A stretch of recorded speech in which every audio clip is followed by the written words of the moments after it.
認真的放，我有我夢。自戀的心太多顛簸，就讓現在暫停下我高溫太多，不見現實還越多。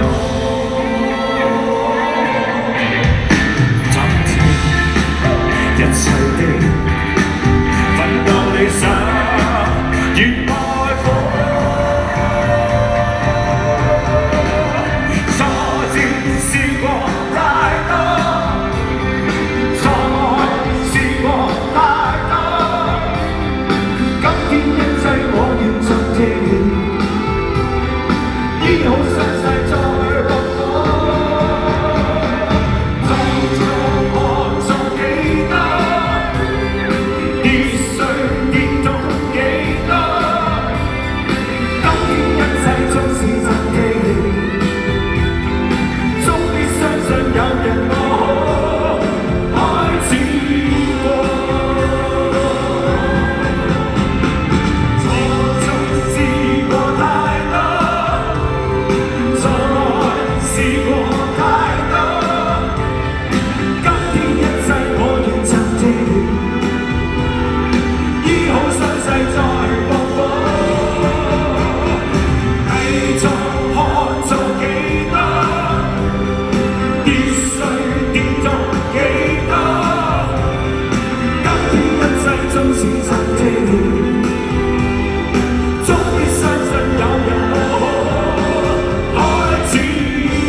一隊組合行40週年真係唔容易嘅，一個人可以行40週年，一隊組合行40週年，我覺得我哋真係好開心，好開心。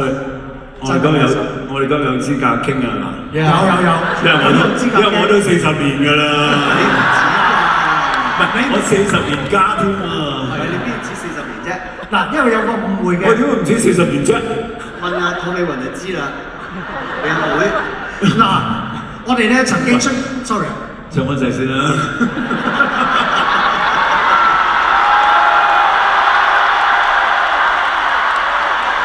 我唔知你喺度嘅。係嗱，好多謝學友嘅，因為我哋喺25週年嘅時候咧，學友係嚟過撐我哋嘅。係。咁啊，我哋再繼續堅持啦。咁啊，今日係40週年啦。咁啊，學友有。咁嗰陣時我就係。俾多啲掌聲學友！因為咧，我覺得學友係真係，如果喺我哋40週年裏邊咧，係一個座上客咧，係一個非常有意義嘅嘢嚟嘅。因為似我哋嘅師傅走咗之後咧，其實咧，我真係視學友係一個長輩嚟㗎。好多嘢我都想即係要有啲咩嘢我都會問你嘅，你明唔明啊？我今日咧就本來戴眼鏡上嚟嘅，咁跟住咧我就問下下邊人，喂，戴唔戴眼鏡？我話，跟住佢哋話，哇，草蜢好似食咗防腐劑咁喎。咁你最好戴翻眼鏡啦，咁遮下啲皺紋啊，遮下啲眼袋啊咁樣啊，咁睇起上嚟咧同佢哋夾啲。會啦，你都好後生啦你。學友咧就成日都話咧，我都曾經好後生嘅。學友成日都有個迷思解唔到嘅，佢成日都話又話我哋出道先，又話我哋係佢前輩啊，我哋就講反對嘅。佢就一定係我哋前輩，因為點解咧？嗱，我要講清楚先。喺我哋參加完新秀之後咧，我係參加呢個19區唱歌比賽。係。我揀嘅歌係咩咧？聽住。未明白為何是世上人偏喜歡取笑我的夢。張學友先生嘅《造夢者》，即係話你已經出咗唱片，我就去參加比賽唱你嘅歌，咁點會我哋係？我哋咧係85年參加新秀嘅，你請問幾多年參加新秀其實我係83年參加。你83年咪咯？你咪前輩咯83。但係我唔得啊嘛真。咁你都係前輩嗱，彎咗。好啦，咁不如計出唱片啦。嗱，我哋就88年2月26號出第一隻碟，所以你係我哋前輩。我當然我出碟早過你啦。係咯，即係我意思係上台，你哋係咪早過我啊？又唔係啊！嗱，我哋85年跟阿妹上呢個台，係啊，就85年10月咯，18年10月咯。咁你幾時上台啊？84年咯。你84年咯，係咯。唔係，我84年係比賽啫。就未出台，我8年先出唱片嘅。我8年3月出唱片嘅，咁但係我85年咧，咁你哋都係我前輩，因為你哋10月啊嘛。我8年7月先參加比賽，你上次同我寫書早過我啊嘛。問題咯。好啦，嗰啲算啦，嗰啲你好，你唔好講多啦，講清楚。我想你叫你做前輩啦，同埋林珊珊。哇！講起林珊珊真係話好勁啊！我覺得除咗喺嘉賓裏邊咧，除咗我之外咧，唔係除咗我之外，其實應該係林珊珊啊。除咗林珊珊之外，就係我可以同佢哋咁樣傾偈，因為咧，其實咧，去到嗰個年紀嘅咧，真係冇掂啫。即係嗰日我咪上網睇下佢哋嗰個表演，咪自己做嘉賓係嘛，咁好緊張係嘛。其實我背晒啲歌詞，頭先都唱錯下。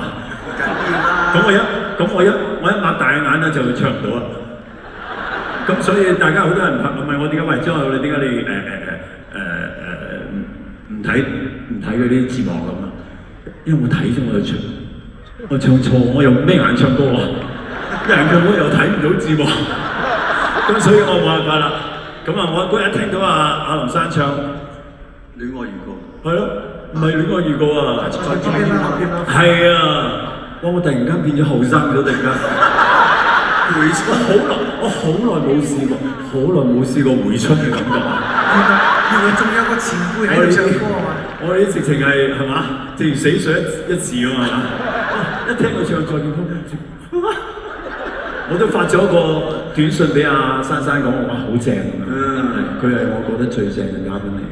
你都係我最正嘅嘉賓嚟㗎。係啊，其實咧，我每一次見到朋友咧，我哋咧好少人睇得到我嘅正㗎。